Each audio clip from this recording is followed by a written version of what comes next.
Okay, so we have the Everyday Witch Tarot. This is by Deborah Blake. Art is by Elizabeth Alba. This is published by Llewellyn. Has a really thick guidebook, really full color.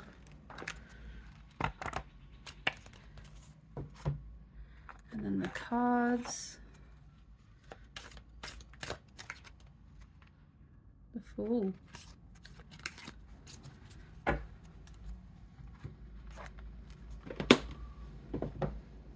So, I'm going to be doing a deck interview spread. I have a deck interview spread here that I've really like. This is probably one that I've used multiple times. So good for connecting with a new deck or reconnecting with a deck that you haven't used in a while. The first question is, tell me about yourself. The second question is, what are your strengths as a deck? The third question is, what are your limits as a deck? The fourth question is, what are you here to teach me? Number 5 is, how can I best learn and connect with you? And number 6 is, what is the potential outcome of our relationship? I also, when I did this spread, have put the potential for a 7 card for a shadow card to pull from the bottom of the deck. So this is like that could be like the overarching theme or sort of a hidden theme from the deck that didn't come out in the main spread here. So we'll get started. I'll give the cards a shuffle.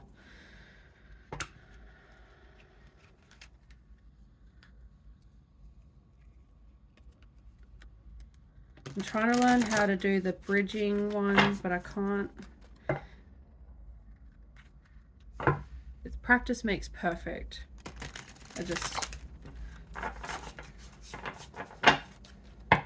I personally did this 3 times.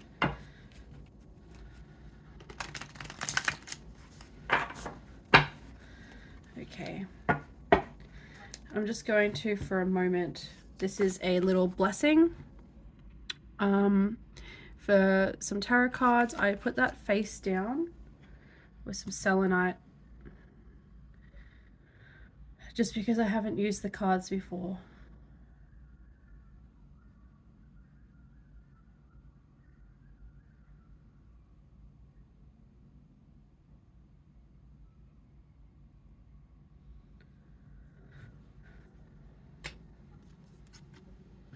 Okay, so they shuffle really nicely, really nicely. So deck interview spread. I usually will go through and I'll shuffle roughly without pulling cards. Excuse me. I'll go through and I'll shuffle the cards while thinking about the questions or looking at the questions. So tell me about yourself. What are your strengths as a deck? What are your limits as a deck? What are you here to teach me? How can I best learn and connect with you? What is the potential outcome of our relationship? All right, so the card that flipped out was the King of Cups. So it'll be interesting to see if that comes out again. And we'll get started here. All right, so tell me about yourself. Tell me about yourself.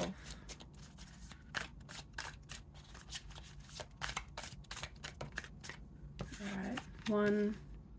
The High Priestess. Wow. What are your strengths as a deck?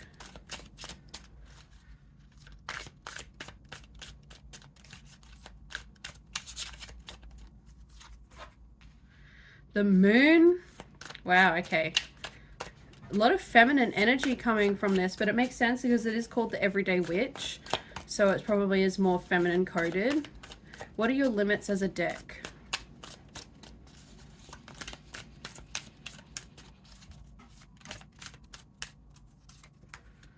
The 2 of Pentacles. That's a good card to get because it's not necessarily... Oh, okay. What are you here to teach me? Oh, how can I best learn and connect with you? Wow. Okay, they're just half of the deck decided to just... Wow. I just had to stop and look at the star card. That's beautiful. Love that. Okay. Okay. So we're up to number 5. How can I best learn and connect with you? The 10 of Swords. What is the potential outcome of our relationship? The Sun. Wow. Okay, that's awesome. And then on the bottom of the deck, we've got the 5 of Wands. So I'll keep that as that sort of shadow card energy. So we're really going to get into the interpretation now. Let's see.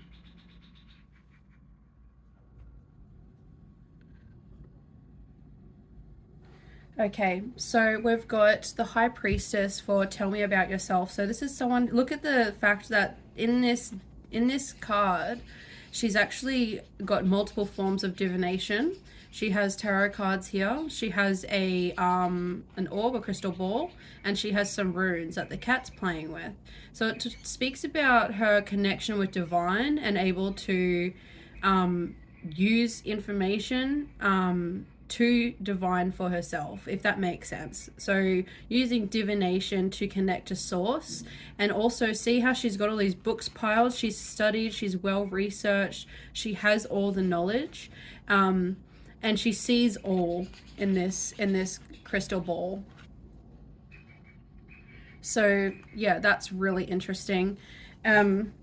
So yeah, tell me about yourself. Someone who's very into, like, really will help connect you with your intuition, and is a very, very knowledgeable deck to start with. So it'll be giving you a lot of indications for, it'll be giving a lot of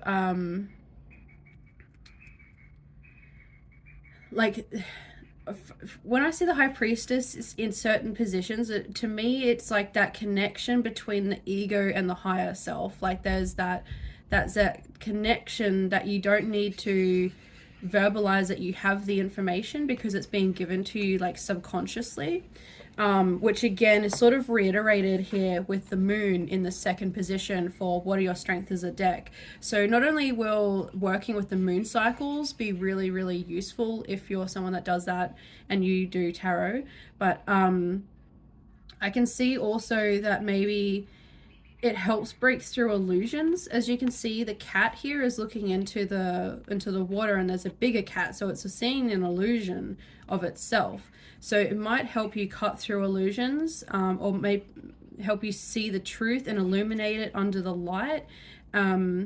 May also find that there's new paths that will open up because you're using the deck to find out answers for yourself as well. And again, bringing it back to like that feminine energy and that power, especially to do with the moon. It might be a really good deck to use with the full moon, and full moon rituals and releasing as well. Let's move on to what are your limits as a deck. So we've got here the Two of Pentacles. So straight away, this to me is like that balance. It's like maintaining that balance and staying grounded in practical life as well as spiritual life. So you can see here she's maintaining her balance here on the seesaw, but the cat is about to come in and maybe potentially disrupt the balance there. So sometimes I think there may be it may lean towards, I'll pull another card because I'm leaning towards the limits being sometimes not feeling grounded in reality, or being a little bit biased. I think that's the word I'm looking for. Clarify the Two of Pentacles. So we clarified the Two of Pentacles with the Seven of Cups. So that sort of talks about, again, like not being like this is sort of having your head in the clouds and sort of being confused, having overwhelming options and sort of not sure what the best choice is. So if you're feeling like the readings are unclear, it could just be that there's a lot of energy and that it's not being, the deck needs to be cleansed or it needs to be grounded or something like that. I'm getting Yeah, I'm just feeling a energy there with the limits is just, it might sometimes be biased towards something, um, or it might be pushing sort of in a certain direction, and you might have trouble maintaining the balance when interpreting the cards. If you're feeling confused, I'm guess this is all coming from a place of like, if you're pulling cards and they're making no sense, that's sort of like the limit of the deck, is that it might be a little bit biased and might be giving you answers that don't make sense or confuse and overwhelm you. So, excuse me. We'll move on to the next one, and that is, what are you here to teach me? And we've got the Seven of Swords. So the Seven of Swords to me is always about sort of like that cunning sort of, very sly, like I always think of a fox when I think of the Seven of Swords. Very sneaky energy. And you can see here, like, again, it's a classic depiction from the Rider-Waite Smith where someone is walking off with the swords and trying to be sneaky and steal. So what are you here to teach me? I do see this as being like a Seven of Swords. A seven is sort of like reflections, reflecting upon yourself and not change, but sort of like a perspective shift. I always get from Seven of Swords, and especially with the swords, you're talking about like your mind and your logic, intellect. So what are you here to teach me? I perhaps like see all this knowledge here. It's like maybe it wants to give you the knowledge that you have been trying to take for yourself. It will open up your perspective on certain things so you don't have to feel so sneaky about things. This is a really interesting card. I might pull another clarifier just because I clarify the Seven of Swords. So here to teach me. No, okay. What are you here to teach me? Seven of Swords. I'm getting also that like maybe don't beat around the bush, like, so there's sort of like a Seven of Pentacles energy coming through. So sevens is sort of coming through as like, it's got to be your own hard work and dedication. Like you can't just go around and try and cheat your way through things, which is what I'm getting. Yeah, so finish shuffling and Justice is on the bottom of the deck. So this talks about truth and like being fair. So just as I'm finishing talking about that seven, so I do feel as though it's to do with your own sort of self-deception or of your own, this is coming back to a knowledge or an intellectual sort of theme. So what are you here to teach me? You have the knowledge. You don't have to be sneaky. You don't have to deceive yourself to think that you don't have the knowledge and the power. All right, so how can I best learn and connect with you? The Ten of Swords. So first of all, the first thing I notice is that this looks like to me a sunrise, but I might be wrong. Someone is being chased off by the cat, so the cat's very protective. And the person is reaching for their broom, but they're like absolutely just pinned down to the ground. And then there's also the crow there. So there's a lot of, well, this would be a sunset, wouldn't it? Because it's ending. Either way, if it's a sunset or a sunrise, because it's a 10, you have the ending and a beginning in the one card. So how can I best learn and connect with you? I'm really getting is that you've got to let things come to their natural end and let the cycles come to an end, even if they're painful. Working with the deck to close out cycles and to relieve yourself of toxicity or hurt that you've accumulated. This might be a really good deck for shadow work as well. So working with, like I said before, working with that full moon to release. And it's interesting that the moon and the Ten of Swords is right on top of each other. Excuse me. just because it is they both talk about like that. Well, with the full moon here, it's talking about a full moon releasing, and then you've got the Ten of Swords, which talks about endings and starting again after being hurt. So last of all, we're going to finish with the Sun. What is the potential outcome of our relationship? And is it just not like the most amazing card? Seeing the Sun anywhere in a reading will be the highlight of the read usually, because it is just such a positive omen and positive thing to see, especially when you've got maybe these other two cards here.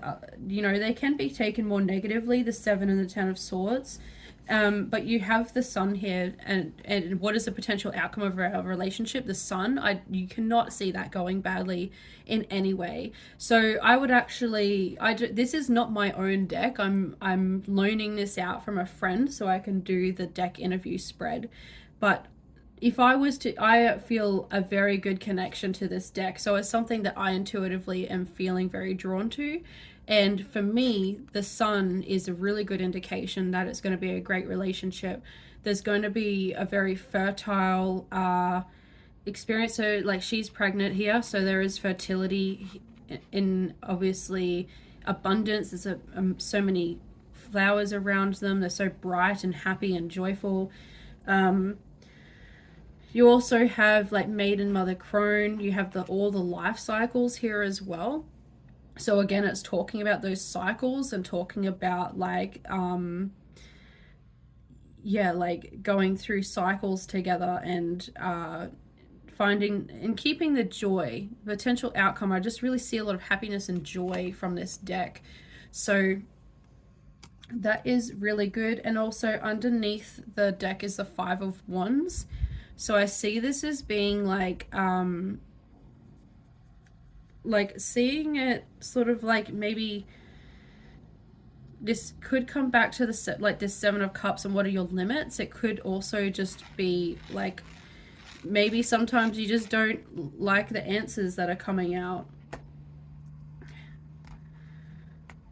Something to do with your passion though, definitely. Yeah, definitely passion. So I split the deck and I found the Queen of Wands, and then I split the deck a second time, it's the King of Wands. So I'm definitely, it's going to excuse me, ignite your passions. See how it's sort of bubbling over and it's catching fire, but like they're not aware of it, but it's going to like ignite your passions. But just make sure that you're not distracted. See, they're all distracted. Yeah. And there's going to be differences and changes brought about. So I do see, because that's a 5. So I do see, let's see, we've got 2 7s, we've got 2 2s, and we've got 18 and 19 for the numerology. So 2 2s. We've got 19 is technically 10, so because it's 19, and then we've got 9 over here. So like I said, coming to those endings and culminations and releasing, that'll be a really good deck for shadow work, ritual work. If you work with the full moon, it would be really good to pull cards around that as well. I will just have a look through the deck and show you some of the really nice artwork that there is.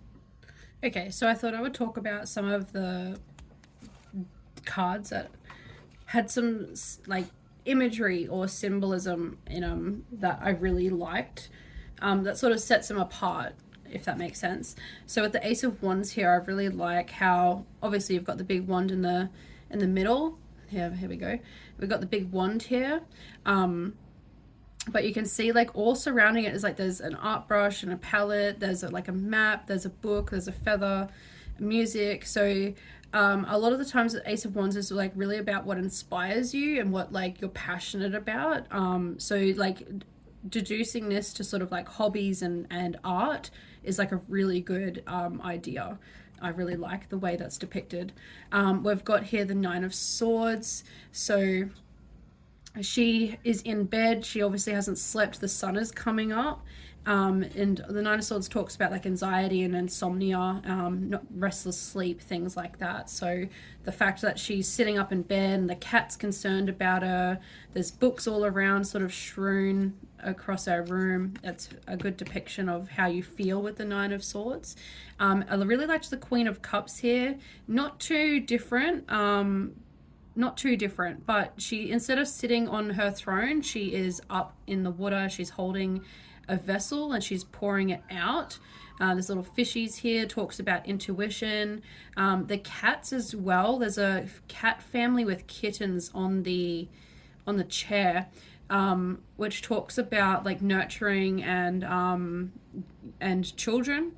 And then you've also, she's depicted as pregnant. There's quite a few depictions of pregnant women in this deck. I know the Empress is, there is a pregnant woman in the Sun card as well that I just spoke about. So yeah, very fertile, very feminine cards and deck.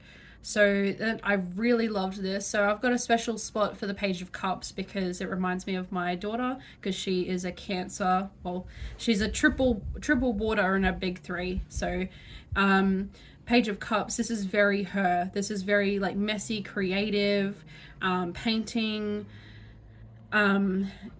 just that sort of that creative, that it has a lot of Pisces energy. I see a lot of Pisces energy, a lot of art coming through in this card. Then we've got the Ten of Pentacles, which I really like to see depicted as a family, because for me it does actually say family more than the Ten of Cups does personally. So for the Ten of Pentacles, you have everything in your home and you have everything in your material life, where the Ten of Cups is more so a like an emotional fulfillment, whereas this is like a physical fulfillment. So you can have the Ten and Cups and Pentacles without actually having a full family, but I really like the fact that it's depicted them. And this looks actually like the King and Queen of Pentacles. So good continuation. There's a lot of continuation through these cards. As you can see in a few other ones, you sort of have to really look for them though. The artist has really thought about it. So we've got the Ten of Wands. For me, this is just a perfect description or imagery for what the Ten of Wands is. So you've got that like burden of having to carry everything, and she's walking up a hill, so like her journey isn't over, she's still moving, but it's, even though it's a 10, she's holding 10 broomsticks. They've got to be heavy, they've got to be weighing her down, but she's still pushing through. The cat is clinging on for dear life, and it's also an orange cat, which a lot of them have been black. So it's interesting to note that this is a Wands card and it's an orange cat, and orange means like luck and success, so that's really interesting. We've got the Tower, which I really like, because instead of having it like naturally brought down, there has been a witch that has brought it down and has destroyed it. So, and that's really interesting. Also, this little cat is hiding here in the corner, is like actually a bit scared of her power. And then we come to the Chariot. The Chariot is really good because not only is it depicting quite a fast vehicle, because the Chariot does move quite quickly, it's got a crossroads in it as well, so it's got this way or that way, and it does talk about the Chariot. It's like talking about what path you're going to take and being sure of the path and going that way. So depicting, you know, a crossroads is a really good idea, because it sort of gives you excuse me, sort of gives you that that thing, that sort of moment to sort of launch off of the imagery and go, oh, there's going to be a choice made, or like you're going to move swiftly in the direction. I can see as well that say this was in like the middle and you pulled like the Ten of Wands and the Ten of Pentacles either side. You could be saying like, oh, okay, so this way you've got this option and this way you've got this option. So whatever way, you can see what way and what trajectory you're going to go, which is really, really, really cool. The The next card we have is the Devil, which you can see is someone, an actual devilish figure. He's even got a tail, tempting some youths and with some money and some treats, and they look very unsure and like they're not sure why he's approached them. And you can see the cats down here are like, no, don't fall for it. So this talks about more so the temptation side of the devil, and not so necessarily like being bound, because he does have his arms around them, but they could still leave, you know. But he is tempting them very hard, and that's sort of the temptation side is coming out in this card. Then we've got the Knight of Cups. So we've got Knight of Cups can sometimes talk about like sort of like that romantic sense, but sort of like being chased for the wrong reason by people. So you can see this cup is overflowing with all this love hearts, and he's obviously very focused on where he's going, but he looks a little bit daydreamy too, sort of like he's really just focused on this one thing that's making him feel good, and he's going after that. Yeah, and then there's also a shark down here too. I really like that there's a shark. So showing that he's moving and the type of movement that he is undertaking as well, which might not be as genuine as you think it is. So then we've got the Ten of Cups, because again, I really loved this depiction of it. Again, there's a depiction of a family, there's a little baby and a child, and then maybe this is, yeah, they look really nice there. There's a little picnic, so you can see this emotional connection between the characters of, and then you've got the stream here that they're sitting by, so it brings it back to that emotional fulfillment. Even the cat is laid out in a way that suggests that they're comfortable and that they're at peace. So because cats only show their belly if they're comfortable. Yeah, so this is a really nice card talking about like families and emotional fulfillment from a family. This star card is just amazing. I just love the way it's depicted. I think it's something to do with the way she's got her hands. And it's really interesting that she's standing in the water, so she's connected to that, to the source. She's like, it's like she's coming from like Father Sky and Mother Gaia, you know. So that's connection and that divine. The stars again, because sometimes the card talks about, obviously the star talks about the stars and astrology, and there's also a little fish down here which I like. It talks about intuition and again that connection to source.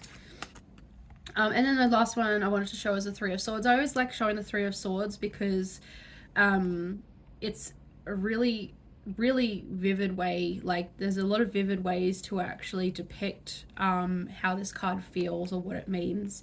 And I really liked this one because the Three Swords have been thrown into like a chocolate box that, you know, you get the little love heart chocolate boxes, and someone has spilt their ink while writing in their journal, and they're not in the bed, they've gotten out of bed, so we can't actually see what they're feeling, but we can judge by how this is going that, you know, the rain is raining on the box and the Three Swords, the wind is blowing, so it's a little bit of the weather's not that nice, so again emotionally might be feeling quite rough or troubled.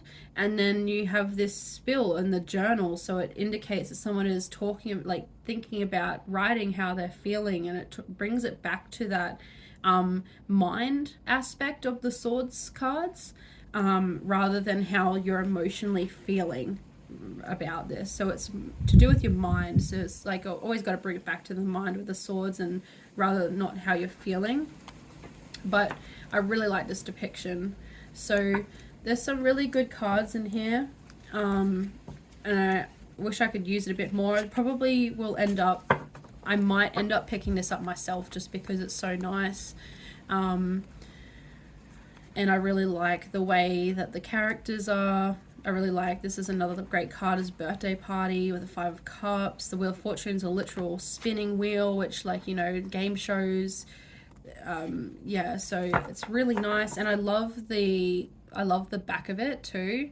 Even though it's not reversible, so you'll know when a card isn't upright.